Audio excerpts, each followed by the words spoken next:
The chamber was built to make visitors feel small. That was the point of it. The Galactic Conclave's main hall rose 400 meters from floor to ceiling, its walls carved from the black stone of a dead moon, its galleries packed with delegates from 81 species. The acoustics were engineered so that every sound, every whisper, every shifting chair, every exhaled breath traveled upward and dissolved into the dark. It made the space feel infinite. It made the person standing at the center of it feel like a speck. Delegate Mara Vasquez stood at the center of it. She was not a tall woman. She was not a frightening woman. She wore a plain gray suit that had been pressed that morning in a budget hotel 2 kilometers from the Conclave's main complex because Earth's diplomatic allowance didn't cover the attached residences. Her dark hair was pinned back. Her hands rested on the podium in front of her. Still, not gripping, just resting. Around her, in tiered galleries that curved like the inside of a shell, 81 delegations waited. The Archon of the Conclave, Adreth, tall and silver-scaled, with 4 eyes that moved independently, looked down from the central elevated platform and said the words he had prepared for this moment. He had practiced them. They were meant to land with weight. The Galactic Conclave, in unified session, finds the nation-state of Earth to be in sustained violation of trade accords, diplomatic conduct standards, and cooperative infrastructure agreements. The remedy, carried by vote of 78 member states, with 3 abstentions, is formal banishment. Effective immediately, Earth is stripped of all registered hyperspace lane access, all communication relay rights, all trade route recognition, and all diplomatic standing within this body. He paused. He let it sit. Earth is removed from the community of civilized space. The chamber was quiet. Not the respectful kind. The satisfied kind. Mara Vasquez did not move, did not flinch, did not look up at the Archon with anger or down at her notes with shame. She looked straight ahead at the middle distance, at nothing, the way a person looks when they are listening to something no one else in the room can hear. The Archon had expected tears. Some delegates always cried. He had expected rage. Human delegates had a reputation for it. He had, in his quieter moments of preparation, even expected her to walk out before the sentence was finished, a gesture of defiance that would have played well for the galleries and meant nothing. He had not expected this. Whatever this was, he cleared his throat. Delegate Vasquez, the session is concluded. Earth's diplomatic credentials are hereby. I'd like 60 seconds.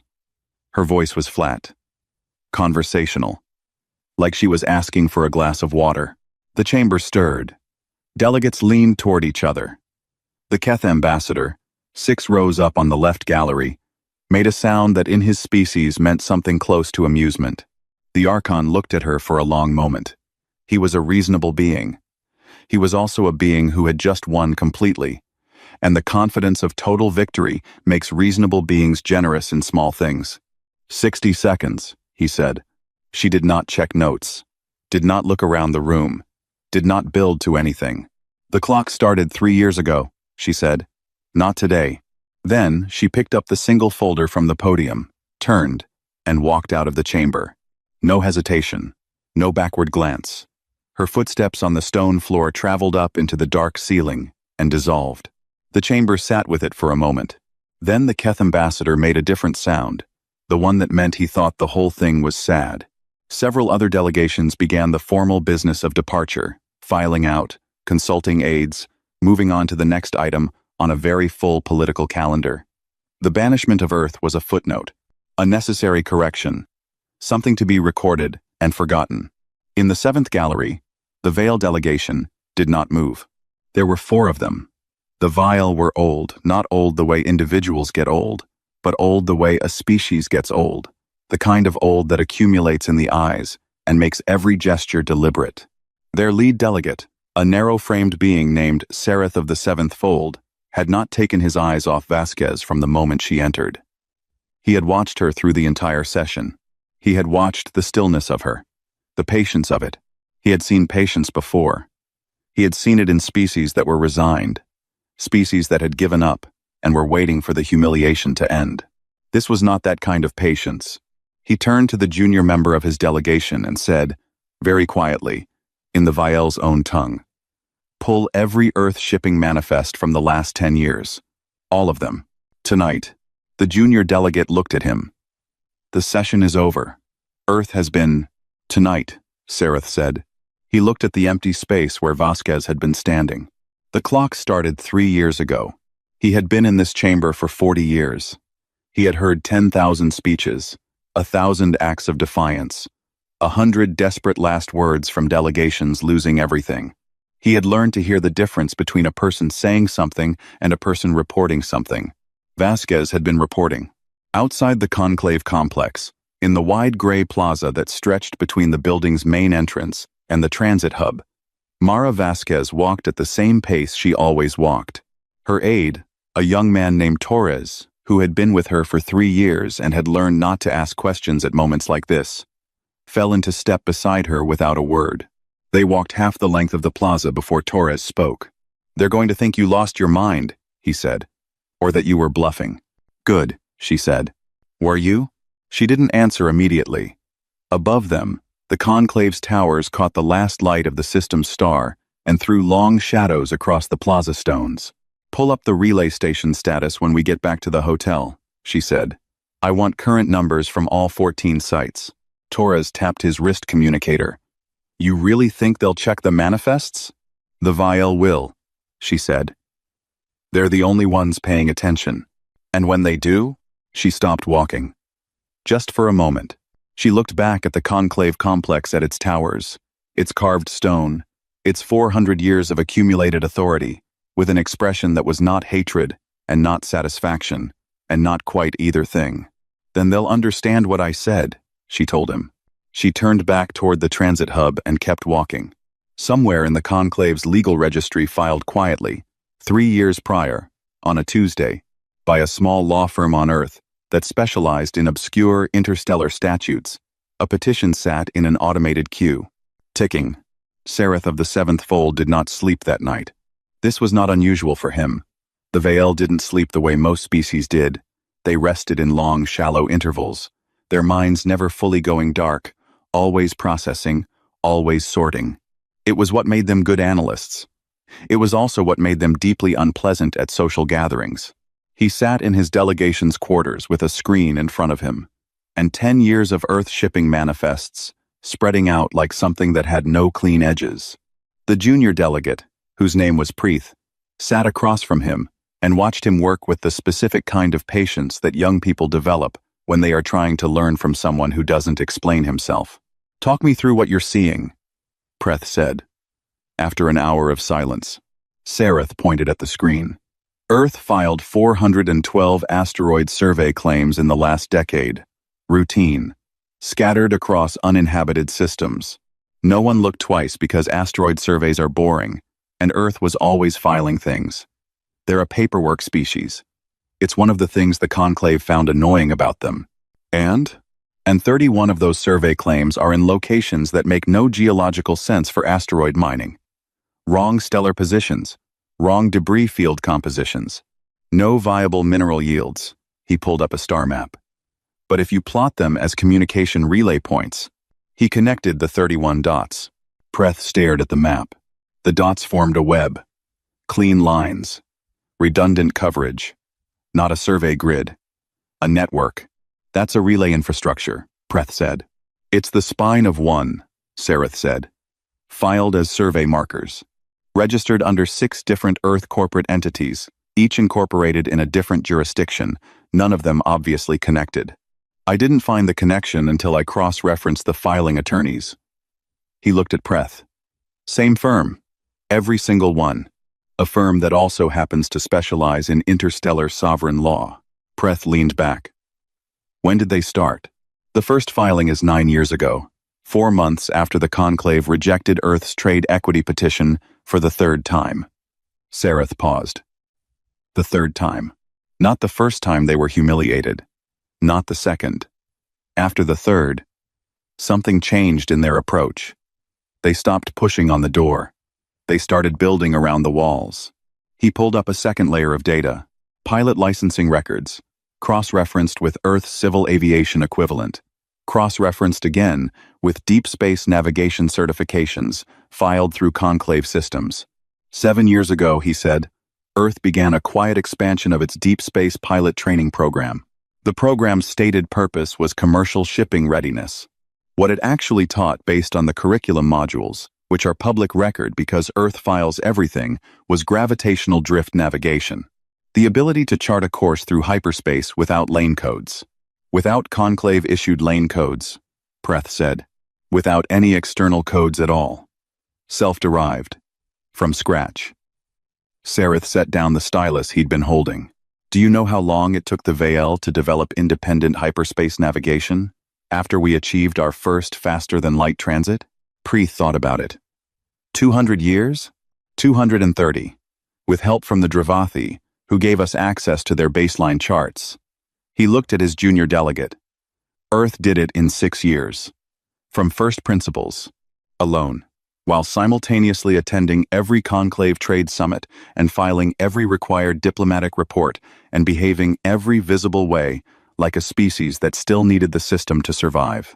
The room was quiet. Outside the window, the conclave city's night traffic moved in slow lanes overhead, freighters and diplomatic shuttles running conclave-registered transponders, paying conclave tolls, following conclave routes. They were performing dependence, Preth said. They were performing dependence, Sareth confirmed. Every concession they made at the trade table bought them another 6 months of not being looked at too closely. Every time a conclave delegate talked down to a human representative, and the human representative sat quietly and accepted it, that was time. Every humiliation was a transaction. They were paying in dignity and collecting in runway. He stood and walked to the window. There is a particular kind of intelligence, he said, that does not announce itself. It does not argue in the chamber. It does not write manifestos. It files paperwork. It incorporates shell entities. It trains pilots. It builds infrastructure in the dark, and it waits. And it is patient in a way that most species find indistinguishable from weakness, because most species have never had to be that patient. He watched a freighter run a toll relay, 200 meters above the street. Earth has been that patient for 9 years. While we watched the door, they built a second house. Preth pulled up the relay network map again. How active is it? That, Sareth said, is the part that keeps me awake. He pulled up a third data set, traffic analysis. Electromagnetic signal traces filed as background noise in routine deep space observation reports. The kind of reports that sat in databases unread because they were routine and boring and filed by a species that filed everything. He had read them. They were not background noise. The network has been active for 14 months, Sareth said. Fully operational. The signals are encrypted in a format we've never cataloged because it's not a conclave standard encryption. It's something they built themselves. But the traffic volume, he highlighted the numbers, is consistent with a functioning multi-system trade relay. Not test signals. Not calibration. Live traffic. Actual cargo coordination. Preth did the math in his head. 14 months of active operation. The banishment vote had been 3 months in planning. They were running the network before the vote, Preth said. Before they even knew for certain the banishment would happen. They knew, Sareth said. They filed that legal petition 3 years ago. They knew the vote was coming. They prepared for it the way you prepare for weather, not by trying to stop it, but by making sure when it arrives, you're already dry. He closed the screen. His eyes, all 4 of them, settled into the middle distance. We need to bring this to the Archon in the morning. He won't want to hear it. No, Sareth agreed. He will want very much not to hear it, which is exactly why we have to make sure he does. Preth looked at the dark relay map on the screen. 31 dots, each one filed as nothing, each one meaning everything. What do we tell him? Sareth picked up his stylus again, turned it over once in his fingers. We tell him that the ceremony today was not a punishment, he said. We tell him it was the moment they stopped needing to pretend. 6 months after the banishment, the Conclave's Economic Monitoring Division produced a report that no one wanted to sign their name to. The analyst who wrote it, a Keth named Vrasa, methodical and deeply uncomfortable with what her own numbers were telling her, submitted it without a cover memo, without summary conclusions, without any of the usual framing language that made bad news easier to receive. She simply attached the data and sent it upward through the system, and then went to lunch and tried not to think about it. The report said, in the flat language of economic metrics, that Earth was thriving, not surviving, not limping along on pre-banishment reserves, thriving. In the 6 months since being cut off from every registered trade route, every communication relay, every diplomatic channel the conclave operated, Earth's economic output had grown by 34%. Its shipping volume measured by the only metric still accessible to conclave observers, which was gravitational displacement tracking, had increased. Its cargo transit times had dropped. Earth was faster without the conclave than it had ever been with it. Vrasa came back from lunch and found 3 messages from senior officials asking if the numbers were correct. She replied to all 3 with the same 2 words. They are. The thing nobody in the conclave had fully accounted for, the thing that felt obvious in hindsight, the way things always do, was what the conclave's own system had actually cost Earth to be a part of. 40 years of membership fees, graduated by GDP equivalent, and consistently argued upward by species who sat on the fee-setting committee and happened to also be Earth's trade competitors. 30 years of route licensing costs a fee charged per registered hyperspace lane per fiscal cycle. The rate set by a subcommittee that Earth had never once held a seat on. 2 decades of inspection levies, applied to every Earth-flagged vessel at every conclave toll relay, at a rate that the conclave's own charter described as standardized, and which was, in practice, 40% higher for non-founding species. Add the diplomatic tribute schedules. Add the technology sharing assessments. Add the administrative compliance costs for the 417 separate regulatory frameworks that conclave membership required a species to maintain internal bureaucratic structures to satisfy. The number, run cleanly, came out to between 19 and 23% of Earth's total economic output every year. For decades, banishment had not cut Earth off. It had cut the weight off. The ships running on human-laid deep lanes paid no toll relays because the toll relays were conclave infrastructure, and Earth wasn't using conclave infrastructure anymore. The cargo coordination running through the 31 relay stations filed as asteroid surveys moved without inspection stops, without licensing checks, without the 48-hour hold periods that conclave compliance required at border transition points. The pilots trained on gravitational drift navigation flew routes that were, in several cases, measurably shorter than the registered conclave lanes, because the registered lanes had been drawn to route traffic through toll-heavy systems, and Earth's self-derived charts followed physics instead of economics. It was faster. It was cheaper. It was, in every measurable way, better. And then the Makari reached out. The Makari were a mid-tier species. 6 systems, modest fleet, good manufacturing base, no particular political ambitions. They had voted for Earth's banishment because they voted with the majority on most things. It was their political strategy, and it had kept them safe for 200 years. They were not cruel about it. They simply did not think of Earth often, and when they did, it was in the vague category of species that were more trouble than they were worth. 3 months after the banishment, a Makari trade envoy named Sothar sent an unofficial message to Earth's. There was no diplomatic channel, so he sent it to an Earth commercial shipping coordinator, whose contact information appeared on a cargo manifest that had somehow landed in a Makari freight database. The message was brief. It asked, in careful and slightly awkward terms, whether Earth might be open to discussing direct shipping arrangements. Off-register, bilateral, no conclave middlemen. The response from Earth's side came within 4 hours. Yes. Terms attached. Review at your convenience. The terms were simple. Clean. The fee structure was, compared to what the Makari paid through conclave routing, 40% cheaper. The transit time estimate was faster by a factor that Sothar read 3 times because he didn't believe it the first 2. The contract language was standard commercial interstellar, with no political clauses, no alignment requirements, no committee review periods. It looked, to Sothar, like a very good business arrangement. It was signed within a week. The Bressi followed. Then the Oluwan. Then, quietly and very carefully, the Vithani, who were a founding conclave species, and who signed their treaty through a commercial subsidiary, specifically to avoid the word treaty appearing in any document that could be cross-referenced with their conclave membership obligations. 4 species. Active bilateral agreements with a banished nation. Running traffic on human infrastructure. Paying human rates. The conclave's monitoring division flagged it. The report went upward. Senior officials read it, and then read it again, and then had meetings about it, and then had meetings about those meetings. The Archon was briefed on a Tuesday morning, in a session that was supposed to last 30 minutes and ran for 3 hours. The core problem, the problem that sat in the center of every conversation like a stone nobody wanted to pick up, was that none of it was illegal. Earth was not a conclave member. Earth was not subject to conclave trade exclusivity rules.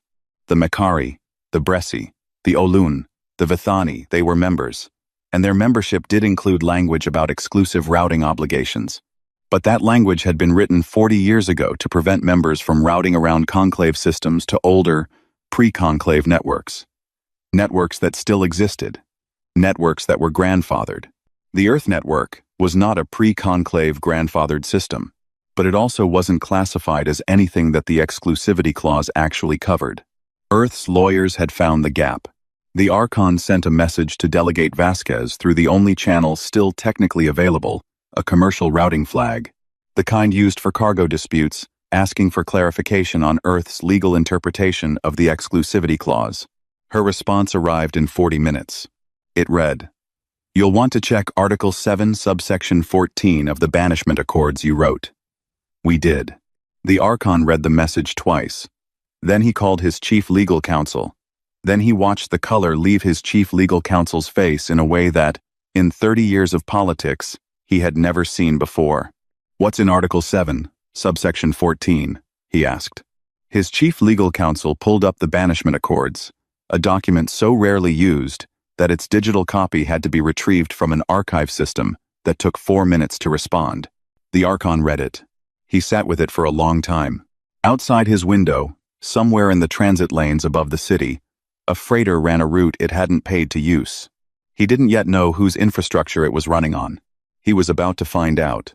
Article 7, subsection 14 of the Galactic Conclave's Banishment Accords was written 211 years ago by a committee of 3 Dreth legal scholars who had never, in their collective experience, encountered a species that would read it as anything other than a formality. It read, "A banished species, upon demonstrating independent infrastructure capability sufficient to support multi-system commerce, and upon receiving bilateral treaty recognition from no fewer than 4 sovereign member states of the conclave, may petition this body for designation as an autonomous sovereign entity. An autonomous sovereign entity shall hold all rights and protections afforded to full member states without membership obligations, dues assessments, regulatory compliance requirements, or route exclusivity constraints." The committee had included it as a release valve, a theoretical off-ramp for cases where a banished species eventually developed enough to be worth readmitting, a way to bring them back in without the political difficulty of reversing a banishment vote. It was meant for species that spent 200 or 300 years in isolation, and then, humbled and cooperative, asked to return. It was not meant for a species that filed the petition the same afternoon they were banished. The Archon's chief legal counsel, a Dreth named Vial who had been practicing conclave law for 60 years, looked at the petition timestamp for a long time. "They filed at 1422, she said. "The banishment session concluded at 1419.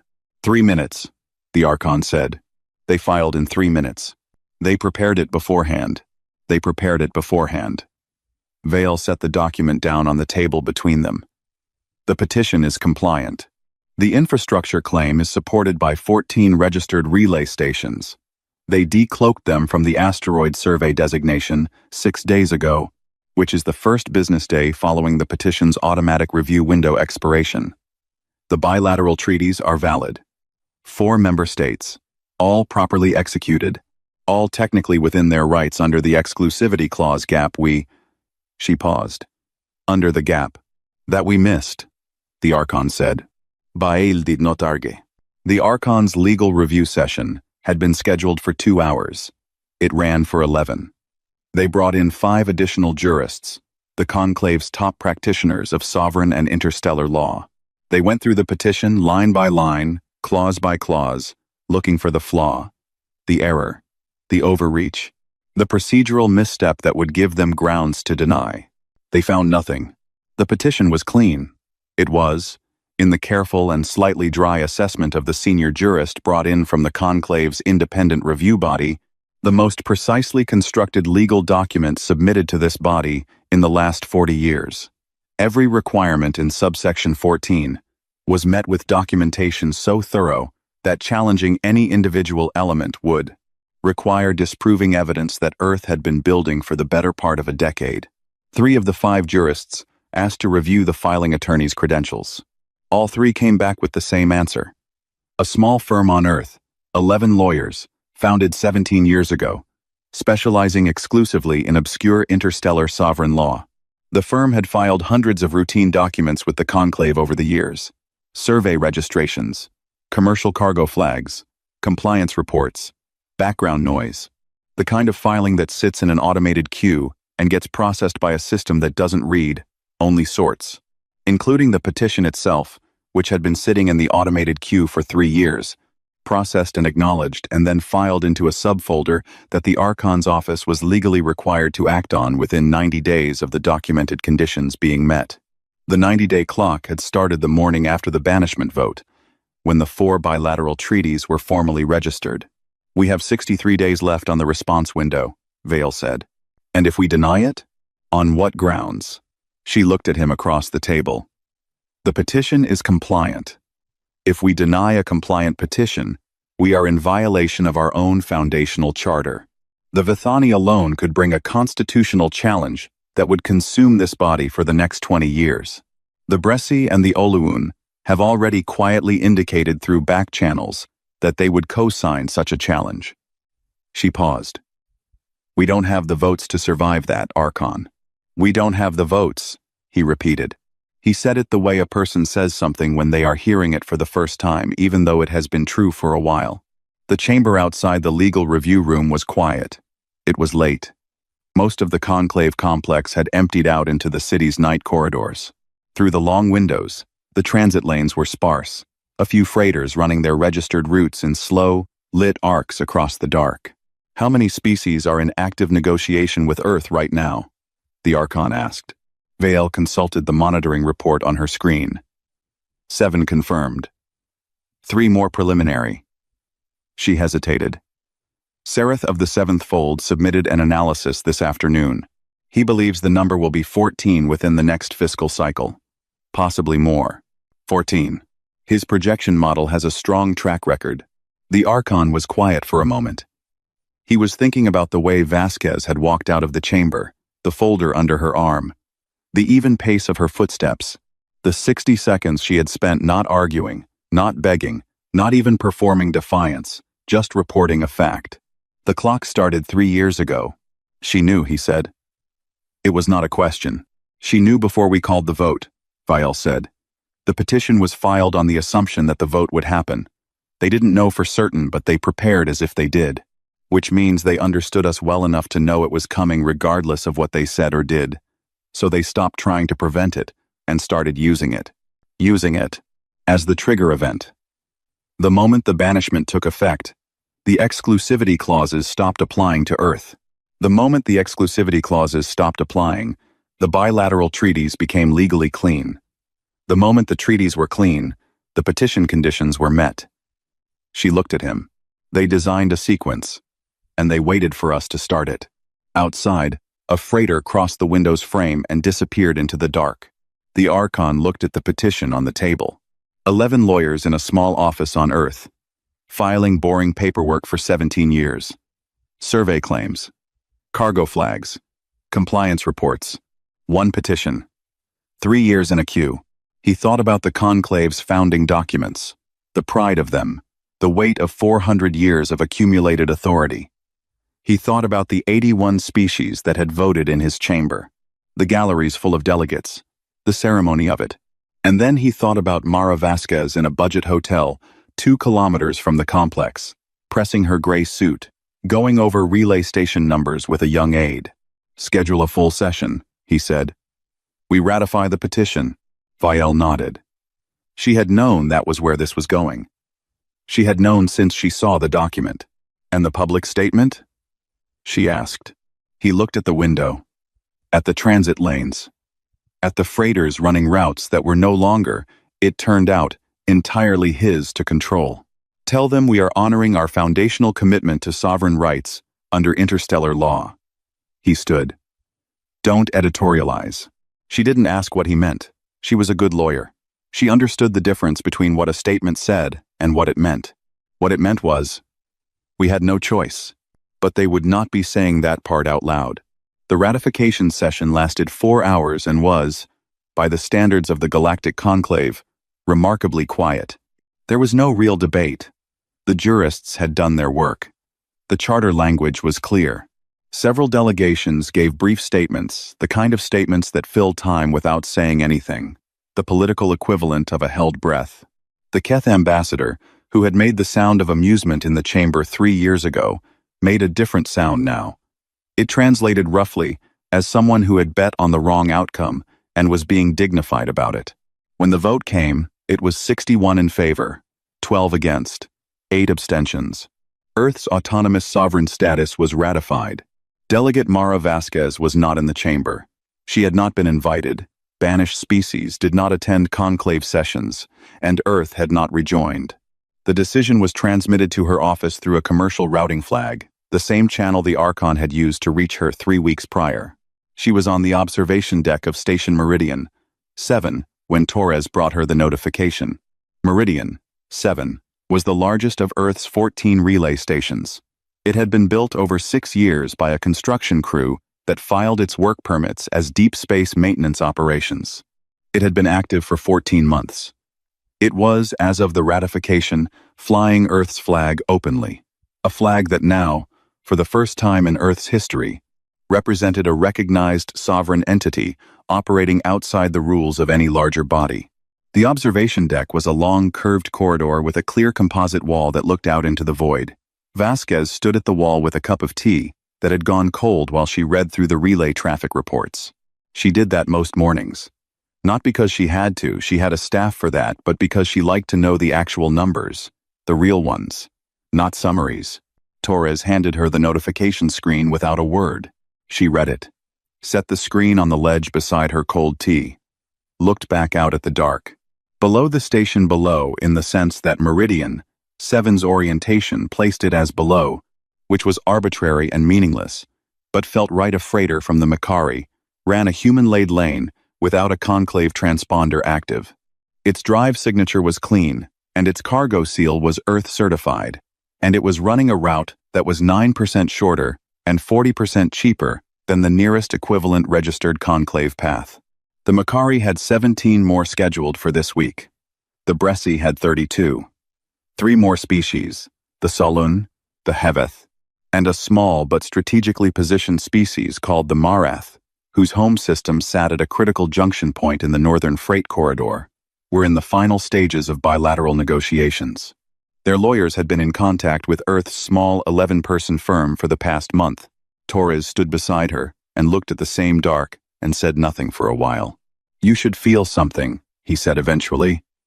This is what we've been working toward for 9 years. I feel tired, she said. That's not. It's the right thing to feel. She picked up the cold tea, looked at it, set it back down. When something takes 9 years, the feeling is tired. That's what 9 years does to you. The other feeling comes later. Torres nodded. He had learned to trust her on questions like this. 2 days after the ratification, the conclave sent a formal delegation to Meridian 7. Not through the commercial routing flag. Through an official diplomatic channel, Earth's sovereign status now entitled it to 1. The message was carefully worded, full of the formal language that the conclave used when it wanted to approach something carefully. It expressed interest in what it called normalization discussions, opportunities for bilateral cooperation, mutual benefit. What it wanted was what the Archon could not put in writing, a way back into an economic network he no longer controlled. Vasquez scheduled the meeting for a Tuesday. She used the station's formal reception room, which her staff had furnished simply a table, chairs, a window that looked out at the relay network's traffic. On a clear day, which in space meant when the sensors were calibrated correctly, you could see the drive signatures of 6 ships running human lanes at any given moment. She made tea. This detail caused a quiet crisis in the protocol division of the conclave's diplomatic staff, who spent 48 hours debating whether accepting tea from a sovereign entity constituted an implicit acknowledgement of that entity's cultural precedents. They ultimately decided it did not. 3 of the Vile delegation's junior members, who had been assigned to observe the meeting, disagreed with this conclusion, but kept the disagreement to themselves. The Archon did not come personally. He sent his deputy Archon, a Dreth named Orveth, who was younger than his superior, and considerably better at hiding what he was thinking. Orveth sat across from Vasquez and went through the correct formalities and then, when the formalities were done, looked at her with the directness that the conclave's senior leadership had apparently decided was the right approach this time. Earth's network, he said. Its expansion. We'd like to discuss a framework for integration. What kind of integration? She asked. Mutual access. Standardized routing cooperation. Perhaps a joint infrastructure committee. Vasquez held her tea. A joint committee that sets terms? Terms that reflect the interests of all parties. Earth's terms currently reflect Earth's interests, she said. That's why 14 species are in active negotiations with us, and not with you. Orveth absorbed that. He was good at absorbing things. We're not asking for control, he said. We're asking for partnership. I know what you're asking for, she said. It wasn't unkind. It was simply true. You want access to the network at rates that are better than what your own system offers. You want your member species to have those rates too, so they stop having reasons to negotiate around you.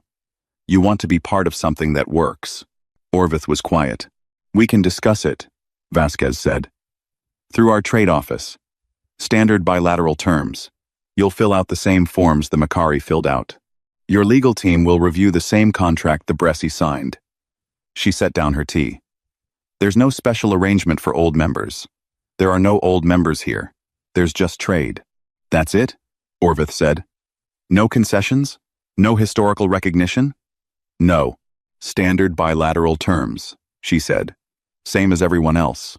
Outside the window, a Bresci freighter ran a human-laid lane in a clean, unhurried arc across the dark. Orveth watched it for a moment. Vasquez did not watch it. She had seen it enough times that she no longer needed to.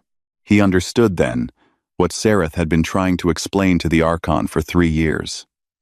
It was not that humanity had outmaneuvered the Conclave. Outmaneuvering implied a contest, a confrontation, 2 forces pushing against each other until one gave way. That was not what had happened.